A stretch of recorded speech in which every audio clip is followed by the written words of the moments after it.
Quartering's having a tough time. When is it? Suffer Quartering, suffer bitch. His back's been blown out, buddy. He blew out his lifting 40 claw machines. So Jer is so destitute now, so poverty-ridden and desperate that he's now having to sell all of his arcade machines, all of his claw machines. And he's like, I had to sell 40 pieces of furniture out of my house. And I go, hold on. Who owns 40 pieces of furniture to begin with, but let alone 40 excess pieces of furniture? Like his whole house is just crammed like a hoarder cave somewhere, fucking hoarder hermit cave. It's the whole McMansion. Yeah, it's basically he's like hoarding fucking furniture. Well, if you listen to his story on the last show, he was fucking having to move these claw machines, arcade machines, out from in front of his wife's vehicle, and then he admits during today's show, yeah, he was lifting the claw machine and he blew out his fucking back. So that's why he apparently was too fucking lazy yesterday to cover the Carmelo Anthony story. Now, I think the real truth of it is that Quartering was disappointed that Carmelo was found guilty of murder. He was crying. Because Quartering was literally depending. He desperate, wanted Carmelo either innocent or only given. Quartering thought it would be 2 years, 5 years, 5 years. Yeah. You know, maximum. And he's like, oh boy, the money's coming in. Oh boy. But it didn't. Carmelo is found guilty of murder. 35 years. Yes. Should have been even more, but basically a life sentence. Basically, by the time he gets out of there, he's going to be an old man, his whole life fucking wasted, and he'll be in bad health and fucked up, and his rectum will be prolapsed like Jer's. So Jer all day today is doing these super exaggerated, like, like doing these owie noises, just fucking humiliating himself, talking about how he can only do one news art. I guess that's what he's basically like fucking putting on it. He may as well put on a fucking neck brace or something. He's in a wheelchair. He's in a wheelchair. Help me! Help me! He's talking like a Stephen Hawking. Oh man! So missed out on all the Carmelo Anthony grifting yesterday. He's blown out his back. He's in fucking terrible pain. He's now doubling down on the coffee company, saying that 100% he's going to be in Walmart by the fall, and that his coffee company is like a powerhouse and is now on top of Amazon. Meanwhile, he's actually like 333rd place on Amazon. What does he keep saying this? Had never cracked the top 1,000 on Amazon before that. And all of these sales that have elevated him are all from his fucking discounts on 75% off. Yeah, the pumpkin coffee and the gingerbread coffee. So every single sale he's done, he's lost money. Yeah. Yes, he may have $4 in revenue coming per pack, but it cost him, according to himself, $19 for each of them. So he's losing $15. And then when she's like, I did 1,000 sales. Even if you said, okay, he sold 1,000 blueberry cobblers, which, by the way, his Amazon reveals he sells 50 blueberry cobblers. He knows we could see the numbers, right? Well, he seems to have no idea that we can call him out on his fucking lies and reveal the truth about his fucking scams. Right? But even if it was true and he had sold 1,000 of these, it only means he made $1,000 because he says his profit margin's $1. Right. Let's say it was $2. And then he says these are record sales numbers. So you're admitting you've never done more than $1,000 in a day? Wait, you're right. You know what I mean? That's like the guy's crazy. just totally fucking full of shit. But now the germinal decline has added additional areas of feltoning for Jer. So on germinal decline now, they have his ad revenue estimated. It's going way down over time. Now higher than you thought, but I'm not sure about this guy's estimates or not. But I will say the data he has on the likes and dislikes. Oh, buddy, Jer's clearly buying likes.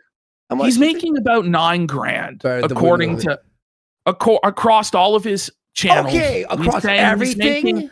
He's saying, across quartering and across Jeremy Hambley, he's making around, I think, $9,000 a month.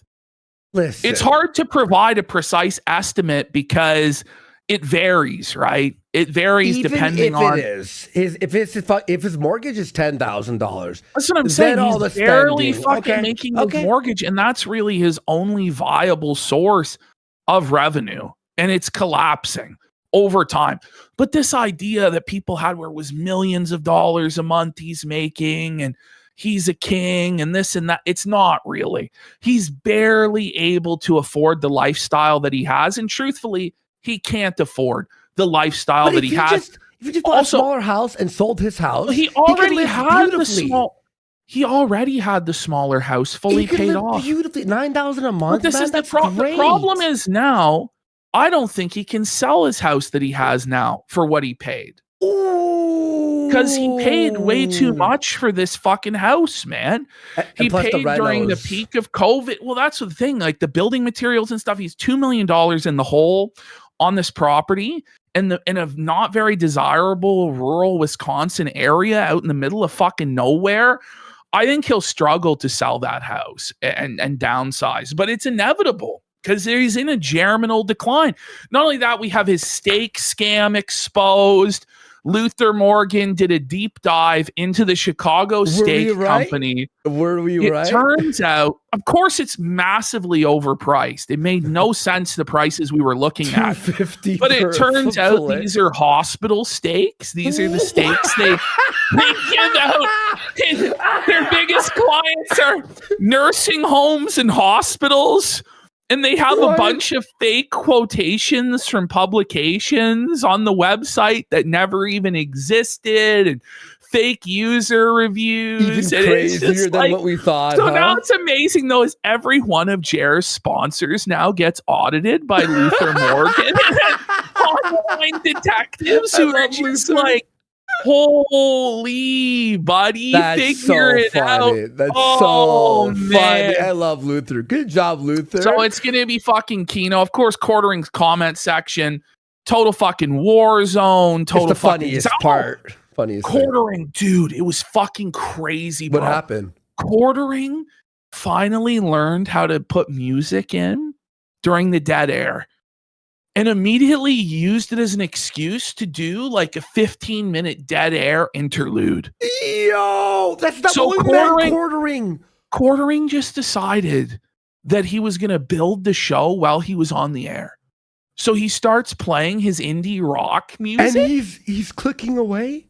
And you're just watching him like click away. Yes. You're watching him just take heavy breaths. He's like, just sighing. This went on for 20 minutes.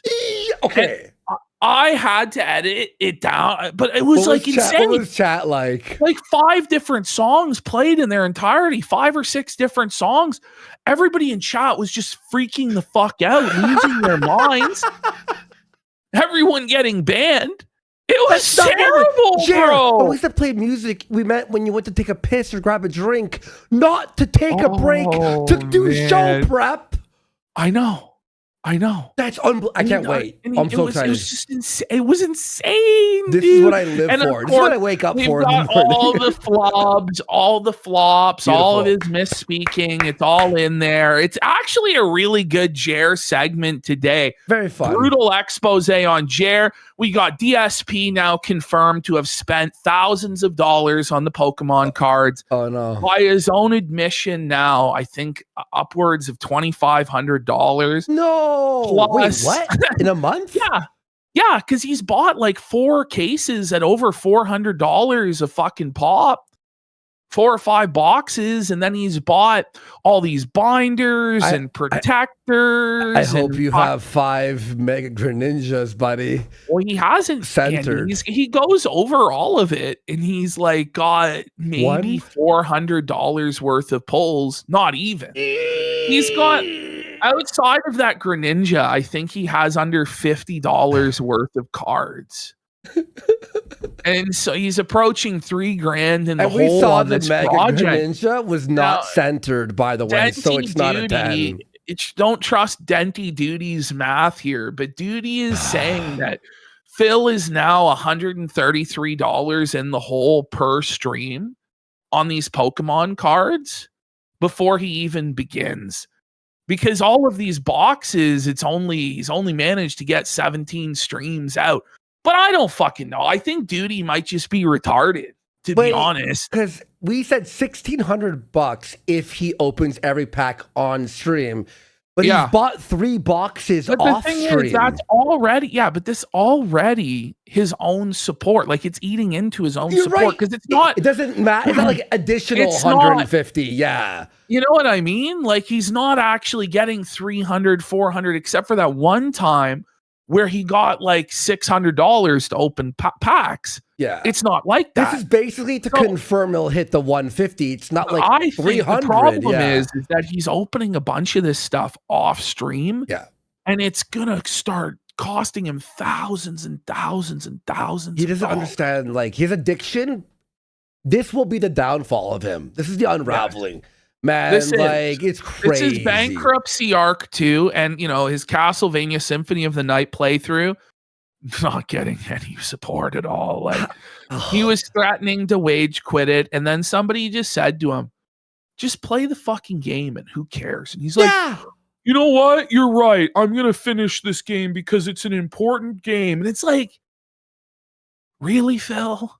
Then why can't you just do, like, Phil, come on. It's always an excuse, man. I was watching a bit of it. He's bad. Like, this is my new Dragon Quest 7, guys. It's tough to watch him because he's just complaining. I just got a headache. Like, he's just like, oh my God. It's like, shut the fuck up, Phil. Well, we got that. And then we've got the Styx Hexenhammer documentary as well. I watched a bit. Mikey Mikey is actually the top dog for documentaries. He's got to be the best documentary maker going on right now. He adds actual like jokes and comedy that's not cringe. We've also got unlike a picture boring of Styx. Styx is like spooky skeleton maxed, even fucking beyond. Looks like you could snap him in half like a fucking twig there, buddy. He's gone full anorexic mode. Tough for Styx. In the fucking gutter, struggling. He also caught strays from Jer today. Oh, I didn't even bring up. Jer went through like the whole enemy list and talked about Hannah Claire was never his friend. Oh yeah, how could we forget? Only his employee. There's a lot. She was just my employee. I was never her I always friend. hated that fucking. But then you notice key word there was an employee, so no longer work. Wait. Then later he gets called out. And he's like, she'll be back later on, but you're saying was. You're not saying is an employee, was an employee, Jared. So you guys got to tune in tonight, guys. By the way, guys, I prepared an entire 4-hour segment on the crimes of H3H3, Ethan Klein. I have all of the documents proving that H3 is a piece of shit. And I was going to present it tonight. But then Anissa couldn't even be bothered to read my tweet where I was taking her side and she lashed out at me. So now I've decided that I'm cutting the Jamha segment, cutting the H3 segment. It's no Jamha June. I tried to help them. But if Anissa is going to be illiterate, she needs to learn to read first. And then we'll expose H3's crimes. Anyway, you guys gotta tune in tonight, 8:30 p.m. Eastern, only on Kids.